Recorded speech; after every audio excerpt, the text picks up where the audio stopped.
नमस्कार दोस्तों, crack UPSC में आपका स्वागत है। और जैसे कि मैंने जो भी पहले लेक्चर दिया था, उसमें जो भी आपको बताया गया था, समझाया गया था, उम्मीद है कि आपने उस अनुसार काम किया होगा, ठीक है? और मेरा हर एक वीडियो में ये कहना होता है कि रिवीजन मोस्ट इम्पॉर्टेंट है, यानी कि रिवीजन करते चलना है, छोड़ना नहीं है बिल्कुल भी, ठीक है? डेली करंट अफेयर्स देखना है। करंट अफेयर्स में जैसे कि अगर जो हम न्यूज़पेपर देख पाते हैं तो बेटर है, ठीक है?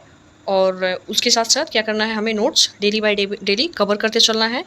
और जो भी मैंने कहा था कि कीवर्ड्स आप लोग निकाल लीजिएगा, जो भी आपको लर्न करने का कीवर्ड्स होगा उसको अलग कर लीजिएगा और उसको लर्न करते चलिएगा। दूसरी चीज़ और था, क्वेश्चन राइटिंग करना था, आंसर, ठीक है? तो हमें आंसर राइटिंग भी डेली बाय डेली बेसिस पे करना था। ये सारे वर्क हैं ऐसे जो हमें डेली करने हैं, ठीक है? अब इतने के बाद हम लोग चल रहे थे, मैसूर का टॉपिक चल रहा था, ठीक है? उसके पहले हम लोगों ने क्या क्या देखा था, भारत में 18वीं सदी जो मध्य 18वीं सदी की स्थिति थी, राजनीतिक दशा थी भारत में, वो हमने देखा था, ठीक है? हैदराबाद कर्नाटक में उत्तराधिकारी को लेकर जो संघर्ष हुआ था वो हमने देखा था। उसके बाद से हमने बंगाल विजय देखा था, बंगाल विजय में प्लासी की लड़ाई देखी थी, बक्सर का युद्ध देखा था, उसके बाद द्वैध शासन देखा था। फिर हमने क्लाइव के बारे में देखा था कि क्लाइव ने साम्राज्य विस्तार में क्या क्या योगदान दिया, ठीक है? उसके बाद हम आ गए थे मैसूर पे। मैसूर पे हमने थोड़ी बहुत बात की थी, थोड़ा बहुत नोट्स मैंने करवाया था और थोड़ा अभी उसमें क्या है बाकी है, तो उसको हम लोग आगे कंटिन्यू करते हैं। तो रही बात मैसूर की, ठीक है? तो मैसूर में क्या था कि पहले शासन था, कृष्णराज का शासन था, जो कि वडेयार वंश के थे, ठीक है? तो कृष्णराज का शासन था, तो वो योग्य शासक नहीं थे, अयोग्य थे, ठीक है? तो अयोग्य होने के कारण उनके जो मंत्री थे, 2 मंत्री थे जिन्होंने उनका जो भी शासन का अधिकार था ले रखा था अपने हाथों में। राजा कैसे थे? एक कठपुतली की तरह थे, ठीक है? और सारा काम उनके मंत्री ही करते थे, ठीक? इसमें आता है रोल हैदर अली का। अब ये जो हैदर अली होते हैं वो नॉर्मल सिपाही होते हैं, ठीक है? उसके बाद से धीरे-धीरे जैसे ही मैसूर अन्य युद्ध में इन्वॉल्व होता है, जैसे कि मैसूर के आस-पास कौन था? मराठे थे, उसके बाद से यहाँ अंग्रेज़ थे साइड में, उसके बाद से निज़ाम थे, तो ये सारे लोग थे। तो जब भी ये मैसूर क्या होता था, अन्य जगह युद्ध में इन्वॉल्व होता था, उसमें शामिल होता था, ऐसे-ऐसे दिन प्रतिदिन जैसे ही बीतता गया तो हैदर अली क्या हुआ, अपना पोजीशन ऊपर ले गया। यानी कि वैसे पहले वो नॉर्मल सेना था, सेना में था, ठीक है? उसके बाद आगे चल के वो क्या हो गया, सेनापति हो गया। तो फिर उसने चांस मतलब अवसर देख के क्या किया, अपने हाथ में यहाँ के शासन की कमान ले ली, ठीक है? अब ऐसा तो है नहीं कि एक नॉर्मल व्यक्ति जो कि काफ़ी नीचे पायदान पे है और वो ऊपर चला जाता है और उसके विरोधी नहीं रहेंगे, ज़रूर रहेंगे। यानी कि हमें ऊपर अगर जो हम पहुँच भी गए हैं, तो भी हमें संघर्ष करना पड़ेगा, जो हमारे विरोधी होंगे। तो बहुत सारे लोगों ने विरोध किया, लेकिन इन्होंने क्या किया, काफ़ी समझदारी से उस विरोध का दमन किया हैदर अली ने और अपने साम्राज्य का विस्तार किया, ठीक है? तो मैसूर एक अच्छे खासे साम्राज्य के रूप में उसकी स्थापना हुई हैदर अली के टाइम में, ठीक है? तो हैदर अली अपना पोजीशन अच्छे से बना ले जाते हैं। फिर क्या होता है, जब हैदर अली अपना अच्छा खासा पोजीशन बनाते हैं, साम्राज्य विस्तार करते हैं, तो उसमें अब जो आस-पास के शासक होंगे उनको तो चिंतित होना स्वाभाविक है, क्योंकि उनके आस-पास का कोई एरिया अगर जो बढ़ रहा है, कोई शासक ऐसा है जो मजबूत हो रहा है और अपने साम्राज्य का वो विस्तार कर रहा है, तो आस-पास का जो एरिया है, विस्तार करते-करते वो वहाँ पहुँचेगा कि नहीं पहुँचेगा? पहुँचेगा। तो इस वजह से जो आस-पास के शासक थे, उनका चिंतित होना क्या था? स्वाभाविक था। तो आस-पास में मराठे थे, अंग्रेज़ थे और निज़ाम थे। अब ये लोग क्या हुए? चिंतित हुए कि भाई ये तो बहुत ज़्यादा ही आगे बढ़ रहा है। अब इसको किसी न किसी तरीके से कंट्रोल करना पड़ेगा, नहीं तो फिर हम लोग को भी इसके अधीन होना पड़ेगा। अब इन्होंने क्या किया? इन्होंने फिर अपना बनाया प्लानिंग। फिर स्टार्ट होता है आंग्ल मैसूर युद्ध, यानी कि मेन जो नेतृत्व करता है वो अंग्रेज हैं। अंग्रेज ही सबसे ज़्यादा इस चीज़ को लेकर चिंतित थे, सबसे ज़्यादा परेशान थे, क्योंकि उनका विस्तार तेज़ी से हो रहा था। सबसे पहले बंगाल की बात करी जाए, उसके बाद नीचे बंगाल, बिहार, उड़ीसा की बात करी जाए, उसके बाद नीचे आते हैं निज़ाम। निज़ाम को तो ये सोचे बाद में भी निपटा लेंगे, क्योंकि जो तेज़ी से विस्तार कर रहा है उसको सबसे पहले अंकुश लगाना रोकना ज़रूरी था। इसलिए खतरनाक शत्रु के रूप में ये हैदर अली को देख रहे थे, ठीक है? उसके बगल में मराठे भी थे, तो मराठों को ये लोग अभी थोड़ा-सा टाइम ले रहे थे, टाइम लेके इनको निपटाते, ठीक है? इसलिए ये लोग इन पे आते हैं हैदर अली पे। तो प्रथम आंग्ल मैसूर युद्ध जो था वो हमने आपको बता दिया था। देन सेकंड जो आंग्ल मैसूर युद्ध था वो भी मैंने आपको बता दिया था और उसके बारे में नोट्स प्रोवाइड करा दी गई थी। अब हैदर अली का जो बेटा था टीपू सुल्तान, वो भी काफ़ी साहसी शासक था। साहसी शासक था, दूसरी चीज़ बुद्धिमान बहुत ज़्यादा था, ठीक? हर एक चीज़ों की वो समझ रखता था। चीज़ों की जैसे कि जो ये ब्रिटिशर्स थे, आधुनिक जो सेना रखते थे, बहुत सारे आधुनिक हथियार रखते थे, ठीक है? आधुनिक प्रशिक्षण देते थे, व्यापार बहुत ज़्यादा मजबूत रखते थे, ठीक है? तो इन सब चीज़ों का समझ टीपू सुल्तान भी रखता था। अदर कंट्री से भी, अदर देश से भी वो संपर्क साधने की कोशिश करता था। ठीक है। तो इन सब चीज़ों को लेके वो काफ़ी जागरूक रहता था। तो अब हैदर अली क्योंकि वो भी कुशल था, साहसी था, ना पढ़े लिखे होने के बावजूद भी उसकी बुद्धिमत्ता क्या थी, बहुत तेज़ थी, और राजनीति में भी वो काफ़ी चतुर था। ठीक है। तो अब उसी का बेटा था टीपू सुल्तान। तो जब उसी के इर्द गिर्द उसी के परिवेश में वो बड़ा हुआ, वो सब कुछ देखा सामने, तो उसकी भी उसी हिसाब से अपना विकास हुआ उसका। अब जब विकास हुआ तो टीपू सुल्तान भी एक खतरनाक शत्रु के रूप में था, अंग्रेज़ों के लिए, क्या निज़ाम के लिए या फिर मराठे के लिए, इन सब के लिए टीपू सुल्तान भी खतरनाक शत्रु के रूप में इन लोग के लिए था। तो हमने टीपू सुल्तान की भी बात करी कि टीपू सुल्तान किस किस चीज़ों से परिचित था, क्या क्या उन्होंने स्टेप उठाए थे, ठीक है, अपने साम्राज्य को बेहतर बनाने के लिए। ठीक है। तो टीपू सुल्तान के बारे में हम लोग जान लिए थे कि आधुनिक विचारों से वो काफ़ी प्रेरित था, हर एक चीज़ के बारे में समझ रखता था। ठीक। अब तब फिर हम उसके बाद से आते हैं थर्ड, जो तृतीय आंग्ल मैसूर युद्ध है, उसके बारे में हम लोग अब नोट लिख करेंगे। ठीक है।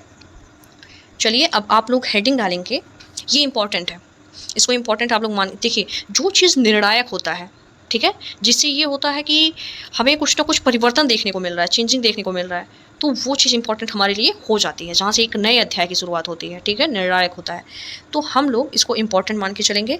तृतीय आंग्ल मैसूर युद्ध लिखेंगे, हेडिंग डालेंगे तृतीय आंग्ल मैसूर युद्ध, लिखेंगे 1790 से 92 तक, 1790 से 1792 तक, हेडिंग हो गया। चलिए अब कारण में लिखेंगे पहला पॉइंट, कारण हेडिंग डालेंगे और उसमें लिखेंगे पहला पॉइंट अंग्रेज़ों की महत्वाकांक्षा। भाई महत्वाकांक्षा तो बढ़ी ही थी, पहला पॉइंट लिखेंगे अंग्रेज़ों की महत्वाकांक्षा। ठीक है।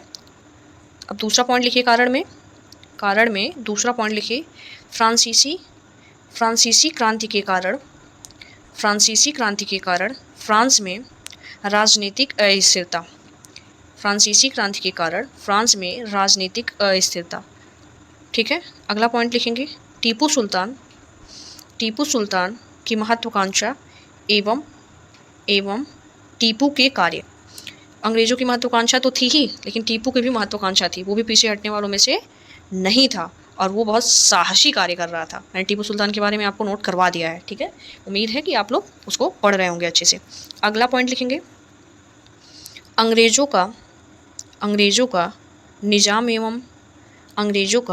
निज़ाम एवं मराठों के साथ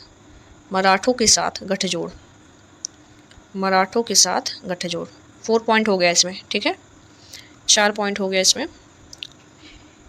देखिए एक बात हमेशा आप लोग ध्यान दीजिएगा, जो भी नोट्स लिखवाया जा रहा है उसको आप प्लीज़ सीरियसली लीजिएगा। जो भी लोग अगर जो करना चाहते हैं, जो पढ़ना चाहते हैं, जिनको एग्ज़ाम देना है, ठीक है, और मैंने पहले ही बताया था जिसको नहीं पढ़ना है ढंग से, जिसको एग्ज़ाम नहीं देना है, वो अपना टाइम वेस्ट यहाँ पे ना करें।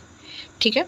और रेगुलर बेसिस पे करंट अफेयर्स के लिए न्यूज़पेपर और ये नोट्स जो भी करवाया जा रहा है वो, और questions daily by daily writing करनी है। इतना काम तो डेली करना है, एक भी दिन गैप नहीं करना है। ठीक है। और सिलेबस वैसे ही इतना ज़्यादा सारा लंबा है कि हमें लगातार काम करना ही होगा। अगर जो हमने गैपिंग करी तो हमारे लिए प्रॉब्लम क्रिएट हो जाएगा। ठीक है। यूपीएससी पता है ना, टफेस्ट एग्ज़ाम है, तो इतना जब जानकारी है तो उसी हिसाब से हमें अपना काम भी करना पड़ेगा। ठीक है।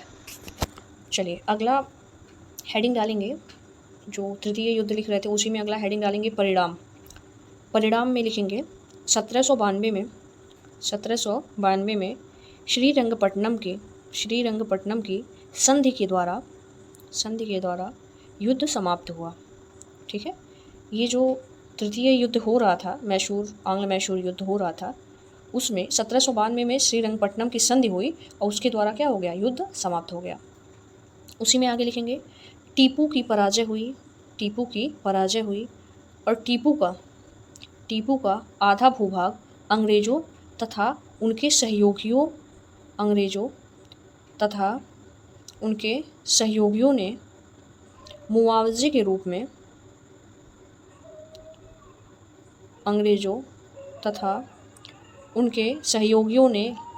लिया और एक बड़ी राशि ब्रैकेट में लिख लीजिएगा, लगभग 3 करोड़। ठीक है, वो ज़्यादा इंपॉर्टेंट नहीं है लेकिन ब्रैकेट में एक बार लिख लीजिएगा, लगभग 3 करोड़ टीपू को मुआवजे के रूप में देना पड़ा। ठीक है। आगे एक स्टेटमेंट है क्लाइव का, जो क्लाइव ने बोला था कि मैंने अपने मित्रों को शक्तिशाली बनाए बिना शत्रु को कमज़ोर कर दिया। अब क्लाइव के कहने का सेंस आप लोग समझिएगा क्लाइव किसको अपने अपने साथ मिलाया था, यानी कि जो अंग्रेज़ थे वो जब मैसूर के विरुद्ध युद्ध छेड़े थे तो किसको अपने साथ मिलाए थे साथ में, ठीक है, वो मिलाए थे अपने साथ में मराठों को, ठीक है, और निज़ाम को। तो वो अंग्रेज़ों के मित्र हुए।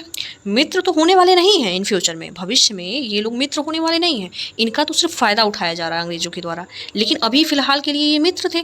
तो ये इसके कहने का ये मतलब था कि मैंने अपने मित्र को शक्तिशाली बनाए बिना, मतलब हमारे साथ जो हमारे मित्र थे निज़ाम और मराठे, उनको बिना शक्तिशाली बनाए हमने अपने शत्रु को यानी कि टीपू सुल्तान को क्या कर दिया, कमज़ोर कर दिया। ये इस स्टेटमेंट का अर्थ था, कहने का मतलब था। क्लाइव ने लिखा था, उसमें कहा था कि मैंने अपने मित्रों को शक्तिशाली बनाए बिना शत्रु को कमज़ोर कर दिया। आप स्टेटमेंट लिख लीजिएगा बीच में, ठीक है, कि क्लाइव ने ऐसा बोला था कि मैंने अपने मित्रों को शक्तिशाली बनाए बिना शत्रु को कमज़ोर कर दिया, ठीक। अब अगला लिखेंगे फोर्थ लिखेंगे, फोर्थ आंग्ल मैसूर युद्ध 1799, चतुर्थ आंग्ल मैसूर युद्ध 1799। इसमें लिखेंगे आप लोग निज़ाम व मराठे प्रारंभ से अंग्रेज़ों के साथ थे। निज़ाम व मराठे प्रारंभ से अंग्रेज़ों के साथ थे। युद्ध में टीपू सुल्तान की पराजय। एक बात ध्यान दीजिएगा, ये जो मैंने बोला है लिखने के लिए, निज़ाम व मराठे प्रारंभ से अंग्रेज़ों के साथ थे, मतलब ये चतुर्थ युद्ध की बात की जा रही है कि प्रारंभ से निज़ाम व मराठे अंग्रेज़ों के साथ थे, पहले से नहीं। जब पहला वाला युद्ध चल रहा तब से निज़ाम और मराठे अंग्रेज़ों के साथ प्रारंभ से नहीं थे। ये जो फोर्थ आंग्ल मैसूर युद्ध है उसमें प्रारंभ से निज़ाम व मराठे अंग्रेज़ों के साथ थे, ये बात मैंने बोली है, ठीक है। इसमें लिख चुके आप कि टीपू सुल्तान की पराजय। उसके आगे लिखेंगे युद्ध स्थल पर ही मृत्यु, अधिकांशतः भूभाग पर अंग्रेज़ों व सहयोगियों का नियंत्रण, मैसूर का एक छोटा सा भूभाग वडेयार वंश के उत्तराधिकारी को दिया गया। ऐसा क्यों किया गया? क्योंकि पहले किसका शासक था? शासक कौन से वंश का था? वडेयार वंश के था। जो कृष्णराज थे वो वडेयार वंश के थे। तो अगर जो लीगली देखा जाए तो शासन उन्हीं का था, लेकिन एक सेनापति होने के साथ साथ इन्होंने क्या किया, उस पर अपना अधिकार कर लिया था, आधिपत्य कर लिया था हैदर अली ने, तो ये शासन करने लग गए थे। लेकिन लीगली किसका शासन था? वडेयार वंश का शासन था, कृष्णराज का, ठीक है। तो वडेयार वंश के जो उत्तराधिकारी थे उनको छोटा सा भूभाग दे दिया गया था मैसूर में, ठीक है। चलिए अब आप लोग लिखेंगे आगे का हेडिंग डालेंगे। अब मैसूर का यहाँ पे समाप्त हो जाता है, जो मैसूर का किस्सा है, कहानी है, वो यहाँ पे एंड हो जाता है, ठीक है। अब आगे हम लोग लिखेंगे, हेडिंग डालेंगे वेलेज़ली एवं साम्राज्य विस्तार। लिखेंगे 1798 से 1805 तक। वेलेज़ली का जो कार्यकाल था 1798 से 1805 तक था, ठीक है।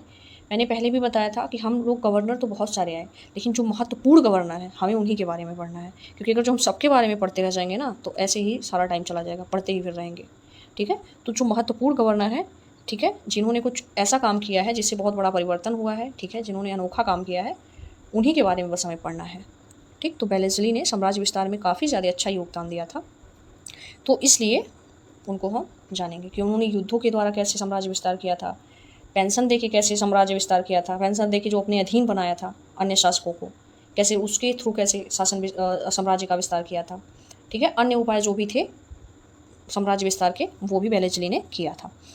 तो हम लोग हेडिंग डाल चुके हैं, वेलेज़ली एवं साम्राज्य विस्तार। इसका कार्यकाल था 1798 से 1805। पृष्ठभूमि में हम लोग लिखेंगे, पृष्ठभूमि में हेडिंग डाल के लिखेंगे नीचे से। चलिए लिखिए, वेलेज़ली के आगमन से पूर्व, हम लोग स्थिति जानने की कोशिश कर रहे हैं कि वेलेज़ली जब आया तो भारत की स्थिति क्या थी। चलिए लिखेंगे, वेलेज़ली के आगमन से पूर्व भारत में ईस्ट इंडिया कंपनी उत्तर भारत, पूर्वी भारत, दक्षिण भारत में एक महत्वपूर्ण, उत्तर भारत, पूरब भारत तथा दक्षिण भारत में एक महत्वपूर्ण राजनीतिक शक्ति के रूप में स्थापित हो चुकी थी। जैसे कि एक मतलब आप लोग अभी यहाँ पे स्टॉप कर देंगे, बात सुन लेंगे। जैसे कि कैसे, हम लोग अगर जो बात करते हैं बंगाल की, तो वहाँ पे भी इन लोग का अच्छा खासा विस्तार हो गया था, बंगाल, बिहार, उड़ीसा पे। नीचे आएंगे तो इन्होंने एक और प्लेयर को हटा दिया था, जो कि टीपू सुल्तान और हैदर अली थे। तो यहाँ पे भी इनका आधिपत्य हो गया राजनीतिक रूप से, दक्षिण में भी हो गया, उत्तर में भी हो गया, पूरब में भी हो गया। ठीक है, तो यहाँ पे एक राजनीतिक शक्ति के रूप में ये इनका उदय हो चुका था। आगे लिखेंगे, उसके आगे जहाँ तक हो चुका था, स्थापित हो चुकी थी के बाद लिखेंगे, हालांकि दक्षिण भारत में टीपू सुल्तान चुनौती देने की कोशिश कर रहा था। हालांकि दक्षिण भारत में टीपू सुल्तान चुनौती देने की कोशिश कर रहा था, यानी कि फोर्थ जो मैसूर युद्ध था वो वेलेस्ली के टाइम में हुआ था, क्योंकि उसका कार्यकाल कितना था, 1798 से 1805 तक। ठीक है, यानी कि हैदर अली तो जा चुके थे, जो एक अच्छे खासे योद्धा थे वो तो जा चुके थे, लेकिन टीपू सुल्तान अभी बचा हुआ था, इनका भी विकेट अभी ओवर हो जाएगा। ठीक है, तो दक्षिण में और इनकी मजबूती हो जाएगी, पहले तो कर्नाटक में ही थी बस। ठीक है, आगे हम लोग लिखेंगे, चुनौती देने की कोशिश कर रहा था, हो गया। लिखेंगे पश्चिम में मराठे तथा उत्तर पश्चिम में पंजाब एक महत्वपूर्ण शक्ति थी। ठीक है, क्योंकि जब ये फोर्थ मैसूर युद्ध होना स्टार्ट हुआ है, ठीक है, जब थर्ड में क्या हुआ था, टीपू सुल्तान की पराजय हो गई थी, उसके जस्ट तुरंत बाद जब थर्ड युद्ध में टीपू सुल्तान की पराजय हुई, तो वो जो आधा भूभाग था उसका, टीपू सुल्तान का जो आधा भूभाग था, वो अंग्रेज और उनके सहयोगी क्या कर ले लिए थे। सहयोगी में कौन था, निजाम थे, मराठे थे। ठीक बात है। तो जब चौथा मैसूर युद्ध होने के लिए शुरुआत हुआ चौथा मैसूर युद्ध होने के लिए, जस्ट उसके पहले अंग्रेज निजाम से बात ये करते हैं कि हम जो सहायक संधि आपको दे रहे हैं, आप उस पर हस्ताक्षर कीजिए। ठीक है, और जितना भी भूभाग टीपू सुल्तान का ये विभाजित करके लिए थे, अंग्रेजों ने बोला कि वो आप वापस कीजिए मुझे। तो निजाम को तो लग ही गया था कि भाई हैदर तो जा ही चुका है, टीपू भी पराजय हो ही चुका है, अब बस लास्ट युद्ध की बारी है, यहाँ तो द एंड हो ही जाएगा। तो वो निजाम क्या थे, डरे हुए थे, और उन्होंने जो अंग्रेजों का सहायक संधि था उस पर हस्ताक्षर कर दिया, बड़े इजीली हस्ताक्षर कर दिया। ठीक है, इनकी अधीनता स्वीकार निजाम ने कर ली अंग्रेजों की। उसके बाद अंग्रेज जाते हैं चौथे युद्ध में, ये मैसूर वाले युद्ध में 1799 में। ठीक है, आगे आप लोग लिखेंगे, इसमें जहाँ तक हो गया है कि पश्चिम में मराठे तथा उत्तर पश्चिम में पंजाब एक महत्वपूर्ण शक्ति थी। निजाम चले गए, ठीक है, और इनका भी विकेट ओवर होने ही वाला था।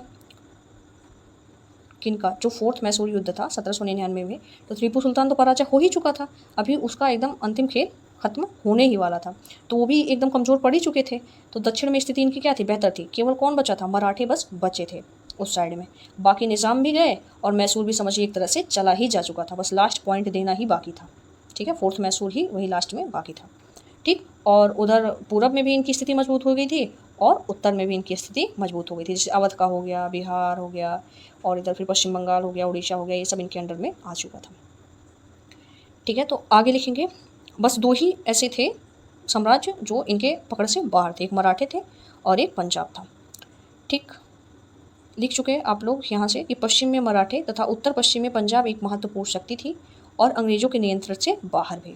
यहाँ तक आपने लिख लिया होगा, अंग्रेजों के नियंत्रण से बाहर भी। इसी में अगला पॉइंट लिखिए, अंतर्राष्ट्रीय स्तर पर, जो मैंने पहले लिखवाया वो एक पॉइंट में था, देन ये दूसरा पॉइंट है।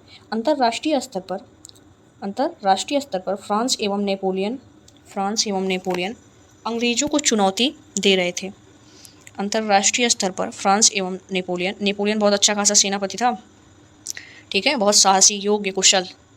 ठीक है, और इन लोगों को बिल्कुल पसंद नहीं करता था, क्योंकि आप तो जान ही रहे हो यूरोपियन राष्ट्र में फ्रांस भी है और ब्रिटेन भी आसपास में है, तो वो क्या होता था कि कोई एक शक्तिशाली ना हो जाए, इस चक्कर में ये लोग क्या करते थे, आपस में एक दूसरे को उठापटक देते रहते थे कि कोई ना कोई ऐसे रहे, कम में रहे, कोई ज़्यादा बहुत ज़्यादा आगे ना बढ़ जाए। तो नेपोलियन इनसे तो कभी इनको खतरा ज़्यादा ही होता था नेपोलियन से, क्योंकि नेपोलियन खतरनाक था भी और इन लोग को भगाना चाहता था, जहाँ जहाँ भी इनका उपनिवेश था और खासकर भारत में, यहाँ से इन लोग को खदेड़ना चाहता था, तो इस चीज़ का इनको डर था। तो दूसरे पॉइंट में लिखेंगे, अंतर्राष्ट्रीय स्तर पर फ्रांस एवं नेपोलियन अंग्रेजों को चुनौती दे रहे थे। इसी पृष्ठभूमि में वेलेस्ली की आक्रामक नीति को देखा जाना चाहिए। ये माहौल था जब वेलेस्ली साहब आए थे, तो ये माहौल था भारत का। अब उन्हें आगे अपना स्टेप उठाना था, देखते हैं वो कौन सा विकेट गिराते हैं। ठीक है, आगे हम लोग चलते हैं। साम्राज्य विस्तार हेडिंग डालेंगे, पहला नीचे उसके हेडिंग डालेंगे युद्धों के द्वारा। फर्स्ट नंबर पे लिखेंगे चतुर्थ मैसूर युद्ध, और सेकंड नंबर पे लिखेंगे द्वितीय मराठा युद्ध। उसके बाद हेडिंग डालेंगे पेंशन के द्वारा, पेंशन के द्वारा, ठीक है, कैसे इन्होंने साम्राज्य विस्तार किया था, पेंशन के द्वारा हेडिंग डालेंगे। उसके नीचे पॉइंट लिखेंगे कर्नाटक एवं तंजौर, कर्नाटक एवं तंजौर के शासकों को, कर्नाटक एवं तंजौर के शासकों को पेंशन देकर प्रशासनिक जिम्मेवारी अपने हाथों में ली, पेंशन देकर प्रशासनिक जिम्मेवारी अपने हाथों में ली। अन्य उपाय लिखेंगे कि अन्य और कौन कौन से उपाय किए थे इन्होंने। अन्य उपाय में लिखेंगे, अन्य उपाय हेडिंग डाल के लिखेंगे गोवा में पुर्तगालियों से समझौता कर, गोवा में पुर्तगालियों से समझौता कर ब्रिटिश सेना को तैनात किया, ब्रिटिश सेना को तैनात किया। हालांकि पुर्तगालियों ने इनका अधीनता स्वीकार कर लिया था अंग्रेजों का, लेकिन फिर भी इन्हें विश्वास नहीं था कि कहीं ये लोग सहयोग ना कर दें फ्रांस का, ठीक है, इसलिए अपना सेना वहाँ पे तैनात किए ये लोग पुर्तगालियों से बातचीत करके। उसी में लिखेंगे तथा डेनमार्क जो कि नेपोलियन का सहयोगी, तथा डेनमार्क जो कि नेपोलियन का सहयोगी था, उसके व्यापारिक केंद्रों पर भी वेलेज़ली ने कब्जा किया, उसके व्यापारिक केंद्रों पर भी वेलेज़ली ने कब्जा किया। यानी कि नेपोलियन का जो सहयोगी डेनमार्क था, उसके जो जो भी व्यापारिक केंद्र थे उस पर ये लोग क्या किए, कब्जा कर लिए। आगे लिखेंगे अगला पॉइंट लिखेंगे, अन्य उपाय में ही अगला पॉइंट लिखेंगे नेपोलियन से लड़ने के लिए एक भारतीय सेना मिस्र भेजी, नेपोलियन से लड़ने के लिए एक भारतीय सेना मिस्र भेजी और ईरान से राजदूत के माध्यम से संपर्क साधा, ठीक है, राजदूत के माध्यम से संपर्क साधा। साम्राज्य विस्तार आप लोग हेडिंग डाल के लिख लिए थे। अब आगे लिखेंगे सहायक संधि, हेडिंग डालेंगे सहायक संधि, भी वेलेज़ली का ही चल रहा है, ठीक है, वेलेज़ली का ही चल रहा है। सहायक संधि के द्वारा उन्होंने कैसे साम्राज्य विस्तार किया था, हेडिंग डालेंगे। पहला हमने हेडिंग डाला था क्या, साम्राज्य विस्तार, साम्राज्य विस्तार में हमने देखा था युद्धों के द्वारा, पेंशन के द्वारा, अन्य उपाय हमने लिख लिया। अब हम लोग दूसरा हेडिंग डालेंगे सहायक संधि। सहायक संधि में हम लोग लिखेंगे भारत में साम्राज्य विस्तार के संदर्भ में सहायक संधि की चर्चा होती है, साम्राज्य विस्तार के संदर्भ में सहायक संधि की चर्चा होती है। इसके अंतर्गत सुरक्षा की दृष्टिकोण से भारतीय राज्यों को अंग्रेजों पर निर्भर बनाया गया,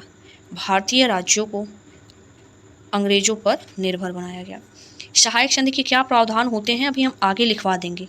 अभी हम लोग ये लिख रहे हैं कि वेलेज़ली ने सहायक संधि के द्वारा कैसे विस्तार किया साम्राज्य का, ठीक है। अब इसी में लिखेंगे हालांकि, अगला पॉइंट लिखेंगे हालांकि डुप्ले को भारत में सहायक संधि का जनक माना जाता है। डुप्ले जो फ्रांसीसी गवर्नर था, ठीक है, उसको सहायक संधि का जनक माना जाता है। उसी में लिखेंगे लेकिन क्लाइव ने भी अवध के विरुद्ध इस नीति को अपनाया, आप लोग ध्यान देंगे सहायक संधि क्या था, एक तरीके से था जो भारतीय राज्य थे उनको अंग्रेजों के ऊपर निर्भर बनाना था कि उनके ऊपर डिपेंड हो जाएंगे, ठीक है। दूसरी चीज़, ये जो सहायक संधि का इस्तेमाल था सबसे पहले डुप्ले ने किया था जो कि फ्रांसीसी गवर्नर था। उसके बाद क्लाइव ने भी इस सहायक संधि का प्रयोग किया था जब उन्होंने 1765 में संधियाँ की थी अवध के साथ, मुगल जो शासक थे उनके साथ, तो वो सारी सहायक संधि के ही थ्रू उन्होंने सब कुछ किया था, ठीक है। इसी में लिखेंगे साम्राज्य विस्तार के संदर्भ में, दूसरे लाइन से लिखेंगे इसी में, साम्राज्य विस्तार के संदर्भ में इसका सर्वाधिक उपयोग वेलेज़ली ने किया। तो ये यही बताया जा रहा था कि सहायक संधि का उपयोग वेलेज़ली ने किया था। अगला लाइन आपने लिख लिया होगा, साम्राज्य विस्तार के संदर्भ में इसका सर्वाधिक उपयोग वेलेज़ली ने किया। वेलेज़ली ने सबसे पहले लिखेंगे, क्रम कभी कभी पूछ लेता है, ठीक है, तो क्रम हम लोग ध्यान देंगे। हैदराबाद, वेलेज़ली ने हैदराबाद के आगे ब्रैकेट में लिखेंगे 1798 और एक 1800, ठीक है। हैदराबाद का लिखेंगे एक तो 1798 और फिर एक 1800, ठीक है। जो हैदराबाद के आगे मैंने ब्रैकेट में लिखने के लिए कहा है तो 1798 और कॉमा देके फिर 1800, मतलब 2 बार, ठीक है। अगला लिखेंगे मैसूर, अगला लिखेंगे तंजौर, फिर अगला लिखेंगे अवध मतलब दोबारा, एक बार तो क्लाइव ने किया था, एक बार वेलेज़ली ने किया। अवध मतलब दोबारा फिर से हो रहा है, एक बार क्लाइम नहीं किया था। पेशवा, पेशवा, ठीक। आगे लिखेंगे भोंसले, भोंसले और सिंधिया। इन सब के साथ क्या किया था, वेलेस्ली ने संधि किया था, जो कि सहायक संधि थी और ये साम्राज्य विस्तार के लिए काफ़ी उपयोगी साबित हुई थी। ठीक है, तो एक सेकेंड, हम लोग एक काम करेंगे। ये जो सहायक संधि है उसके कुछ प्रावधान थे कि अगर जो सहायक संधि किसी से भी हम लोग करेंगे तो उसके ये टॉपिक जो होंगे, ये पॉइंट होंगे, वो उस पर अप्लाई हो जाएंगे कि हम अगर जो हम किसी से भी सहायक संधि कर रहे हैं तो ये शर्तें उसको माननी पड़ेंगी। ठीक है, तो चलिए वो तो नेक्स्ट वीडियो में आपको मिल जाएगा। ठीक है, क्वेश्चन आप लोग लिखेंगे, क्वेश्चन नोट कीजिए। भारत में वेलेस्ली के द्वारा साम्राज्य विस्तार के लिए, भारत में वेलेस्ली के द्वारा साम्राज्य विस्तार के लिए उठाए गए कदमों का संक्षेप में वर्णन करें। उठाए गए कदमों का संक्षेप में वर्णन करें। दूसरा क्वेश्चन आप लोग लिखेंगे, दूसरा क्वेश्चन लिखेंगे, टीपू सुल्तान अंग्रेजों के शत्रु के रूप में क्यों जाना गया। टीपू सुल्तान अंग्रेजों के शत्रु के रूप में क्यों जाना गया। ठीक है, ये दोनों क्वेश्चन आप लोग कर लेंगे। ठीक है, पीछे नोट्स आपको लिखवा दिया गया है। ठीक, और जो भी चीज़ें अगर जो कोई टॉपिक समझ में नहीं आती है, कोई और प्रॉब्लम होता है, कोई चीज़ और एक्स्ट्रा आपको जानना है, तो उसके लिए आप लोग कमेंट कीजिएगा। ठीक है, फिर जैसा भी होगा उससे संबंधित वीडियो बनाया जाएगा, लेक्चर दिया जाएगा, आपको प्रोवाइड कराया जाएगा। एक बात आप लोग ध्यान देंगे, ये तीनों काम स्टार्टिंग से ही हमेशा करना है। ठीक है, नोट्स आपका रेडी होना चाहिए, एकदम अच्छे से तैयार होना चाहिए, मेंटेन होना चाहिए। जो न्यूज़पेपर है डेली बाय डेली आपको देखने चलना है, यानी कि करंट अफेयर्स आपको क्लियर करते चलना है। उसके लिए कोई स्पेशल डे नहीं आएगा। Current affairs day by day क्या होता है, चेंज होते रहता है। तो ये नहीं करना है कि नहीं कल कर लेंगे, परसों कर लेंगे, अगले दिन कर लेंगे। ठीक है, तो उस दिन का दूसरा हो जाएगा। ठीक है, डेली बाय डेली बेसिस पे हमें वो काम करते चलना है। ठीक है, आंसर राइटिंग भी हमें डेली बाय डेली बेसिस पे करते चलना है, ताकि हमारे हैबिट में वो चीज़ें हो जाएं। क्योंकि जो काम हमें करना है उसमें हमें कंफर्ट अपने आप को बनाना पड़ेगा, और जितना जल्दी हम लोग कंफर्ट जोन में आ जाएंगे उतना ही बेहतर होगा हमारे लिए। ठीक है, चलिए इसी के साथ ये लेक्चर समाप्त होता है। अगला वीडियो आपको मिल जाएगा। धन्यवाद।